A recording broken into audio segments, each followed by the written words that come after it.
This video contains news and analysis related to a recent terror attack in Kashmir.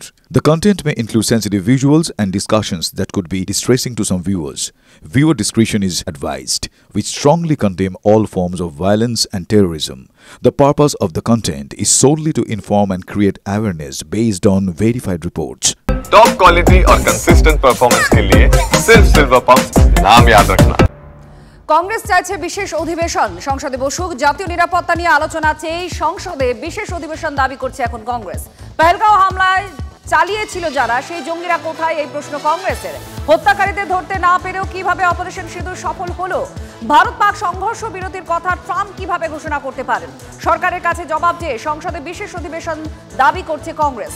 বর্তমান পরিস্থিতি নিয়ে আলোচনা চেয়ে প্রধানমন্ত্রীকে চিঠি দিয়েছেন সিপিএম এর সাধারণ সম্পাদক এম.এ. বেবিও।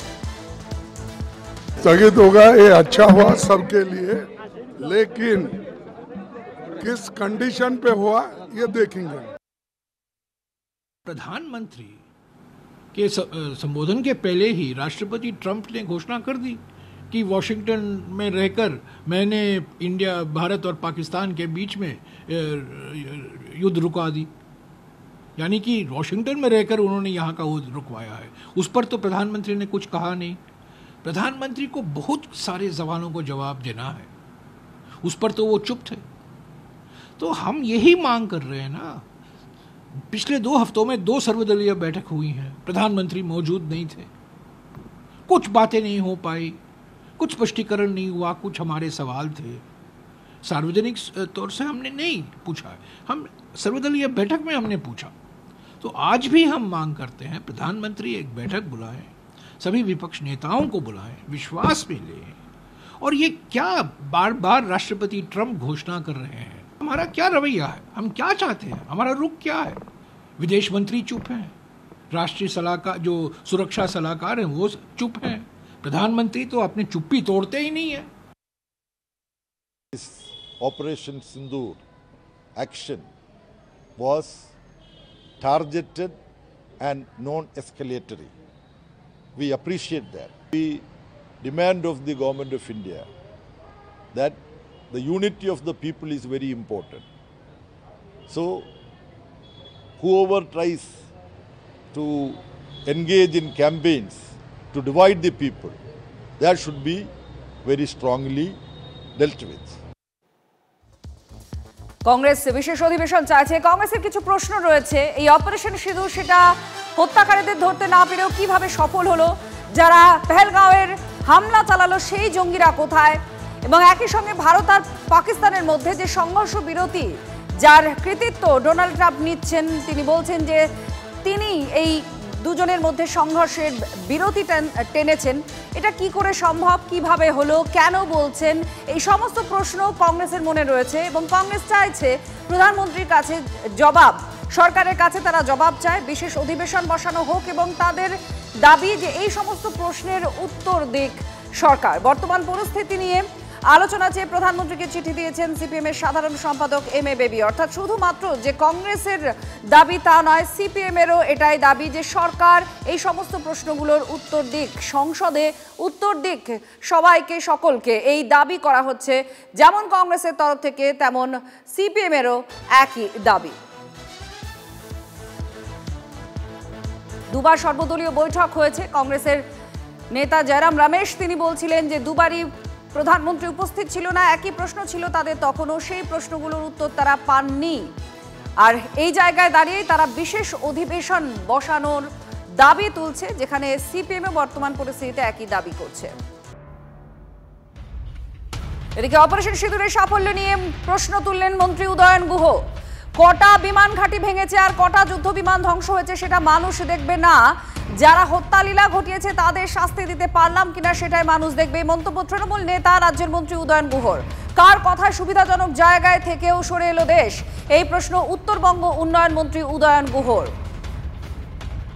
হাজার আমি কটা বিমান ঘাঁটি ভেঙেছি বা কটা প্লেনকে গুলি করে নামিয়েছি সেটা মানুষ দেখবে না, মানুষ দেখবে যারা এই হত্যালীলার সাথে যুক্ত তাদের আমরা শাস্তি দিতে পারলাম।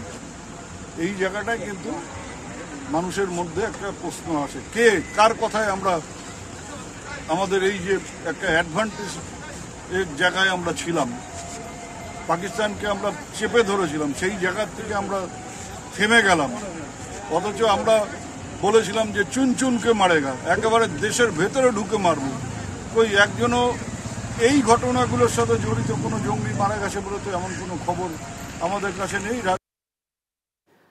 রাজ্যের উত্তরবঙ্গ উন্নয়ন মন্ত্রী উদয়ন গুহর প্রশ্ন যে কটা বিমান ঘাঁটি ভেঙেছে সেটা মানুষ দেখবে না, যারা হত্যা চালালো তারা কোথায়, কটা যুদ্ধ বিমান ধ্বংস হয়েছে সেটা মানুষ দেখবে না। রাজ্যের মন্ত্রী উদয়ন গুহ এই প্রশ্ন করছেন, যারা হত্যালীলা ঘটিয়েছে তাদের কি হলো, এই প্রশ্ন তার। আপনারা শুনছিলেন কংগ্রেসের তরফ থেকেও একাধিক প্রশ্নের জবাব চেয়ে বিশেষ অধিবেশন ডাকার আর্জি। এবার তৃণমূলের মন্ত্রীও এই প্রশ্ন তুলছেন। জগন্নাথ চট্টোপাধ্যায় বিজেপি নেতা, তিনি আমাদের সঙ্গে রয়েছেন ফোনে, তার সঙ্গে কথা বলবো।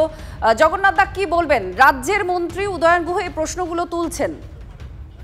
দেখুন, তোলামূলের তরফ থেকে যে এই প্রশ্ন তোলা হবে তা আমরা জানতাম, কারণ তোলামূল শুধু ভারত বিরোধী, রাষ্ট্রবিরোধী একটি শক্তি না, তারা পশ্চিমবঙ্গের হিন্দু বিরোধী শক্তিও তা প্রমাণ হলো। একমাত্র লক্ষ্য দুধেল গাই। তাই আমরা তো ভাবছিলাম যে হঠাৎ করে এখনো পর্যন্ত যুদ্ধ পরিস্থিতি চলছে, দুধেল প্রেমীরা হঠাৎ দেশপ্রেমিক হলেন কি করে? এখনো প্রশ্ন তুলছে না, সেনার সাফল্য নিয়ে কোনো কথা বলছে না। ভারতবর্ষের প্রধানমন্ত্রী, ভারতবর্ষের 3 সেনা প্রধান, ডিজিএমও, এয়ার অপারেশনের যে ডাইরেক্টর জেনারেল, নেভাল অপারেশনের ডাইরেক্টর জেনারেল, তাঁরা সম্মিলিতভাবে সবকিছু দেখিয়ে দেওয়ার পরেতেও, এবং যেখানে আমরা আমেরিকান জিউ কমিউনিটি, তারা ড্যানিয়েল পার্লের হত্যাকারী, মাসুদ আজহারের ভাই ইউসুফ আজহারকে হত্যার জন্য যেখানে ভারতকে ধন্যবাদ জানাচ্ছে, ভারতীয় সেনাকে ধন্যবাদ জানাচ্ছে, সেখানে উদয়ন গুহ তিনি কথা বলছেন। এবং অপেক্ষা করুন, এই হীরক রানীও আর 1-2 দিনের মধ্যে ভারতীয় সেনাকে ক্রিটিসাইজ করে, ভারতবর্ষের সাফল্যকে ক্রিটিসাইজ করে কথা বলবেন। যেখানে আমরা কিরানা হিলস বলুন, নূর খান এয়ারবেস বলুন, সারগোদা এলাকা যেখানে বলুন, চাকলালা বলুন যেটা ইসলামাবাদ, সেই এয়ারফোর্স গুলোতে যাতে এখানে কৌশলগত অস্ত্র ভান্ডার রয়েছে বলে ইন্টারন্যাশনাল মিডিয়াতে দেখছি। এবং ভারতের এই এয়ার স্ট্রাইকে, প্রিসিশন মিউনিশন এয়ার স্ট্রাইকের পরে যেখানে আমরা দেখছি যে আমেরিকা সরকারের যে এনার্জি ডিপার্টমেন্ট, তাদের রেডিও অ্যাক্টিভ বিকিরণ হচ্ছে কিনা, রেডিও অ্যাক্টিভ তেজস্ক্রিয় বিকিরণ হচ্ছে কিনা তা মাপার জন্য যে বিশেষ ধরনের যে প্লেন, সেই প্লেন ইসলামাবাদে উড়ে গেছে, তা যথেষ্ট ইঙ্গিতবাহী। এরকম একটি পরিস্থিতিতে যখন পাকিস্তানের ডিজিএমও আমাদের ডিজিএমওর কাছে ফোন করে হাতে পায়ে ধরে যুদ্ধ থামাতে বলছে, তখন দেশের মাটিতে পাকিস্তান প্রেমী এবং দুধেল প্রেমী যারা আছেন তারা যে প্রশ্ন তুলবেন তা খুবই স্বাভাবিক। কিন্তু একই সঙ্গে মনে রাখুন, সারা দেশের মানুষের সঙ্গে সঙ্গে বাঙালিও এবার আরো স্পষ্টভাবে বুঝতে পারছে যে মুর্শিদাবাদের ঘটনা, সিএর বিরুদ্ধে যারা আন্দোলনে লেলিয়েছিল, ওয়াকফের আন্দোলনের পর যারা হিন্দু হত্যা করেছিল, তারা আসলে ভোট ব্যাংক ছাড়া আর কোনো কিছু করে না। এবং সেই পরিস্থিতির কথা মাথায় রেখেই আগামীতে তারা এই তৃণমূল কংগ্রেস বা তোলামূল কংগ্রেস তার জবাব পাবে। অনেক ধন্যবাদ আপনার প্রতিক্রিয়ার জন্য। দিলীপ ঘোষের প্রতিক্রিয়া আপনাদের শোনাবো, কারণ যে বর্তমান পরিস্থিতি তৈরি হয়েছে সেই পরিস্থিতি নিয়ে প্রাক্তন বিজেপি সাংসদ তিনি কি বলছেন শুনুন। যুদ্ধবিরতির ক্রেডিট তো আমরা নেব না, যুদ্ধবিরতি সাময়িক স্থগিত করা হয়, যুদ্ধবিরতি হয়নি। যাদের সমস্যা ছিল, যারা পারছিল না, তারা যুদ্ধবিরতিটাকে ক্রেডিট হিসাবে নিচ্ছে। আমরা তো সন্ত্রাসবাদের বিরুদ্ধে লড়ছি, যতক্ষণ না সন্ত্রাসবাদ নির্মূল হচ্ছে এই লড়াই চলবে। সাময়িক স্থগিত হয়েছে এবং ভারতবর্ষে যদি সন্ত্রাসবাদ দমন হয়ে থাকে প্রায় শেষের পর্যায়ে, সেটা সম্পূর্ণ ক্রেডিট নরেন্দ্র মোদীর। তো সেই জন্য এই লড়াই ততদিন চলবে যতদিন সন্ত্রাসবাদ চলবে। পাকিস্তানকে বিশ্বাস নেই, দেখছেন যদি বলেও দেওয়া হয়েছে যদি আগামী দিনে আবার এরকম কিছু করে তার ভয়ঙ্কর পরিণাম হবে।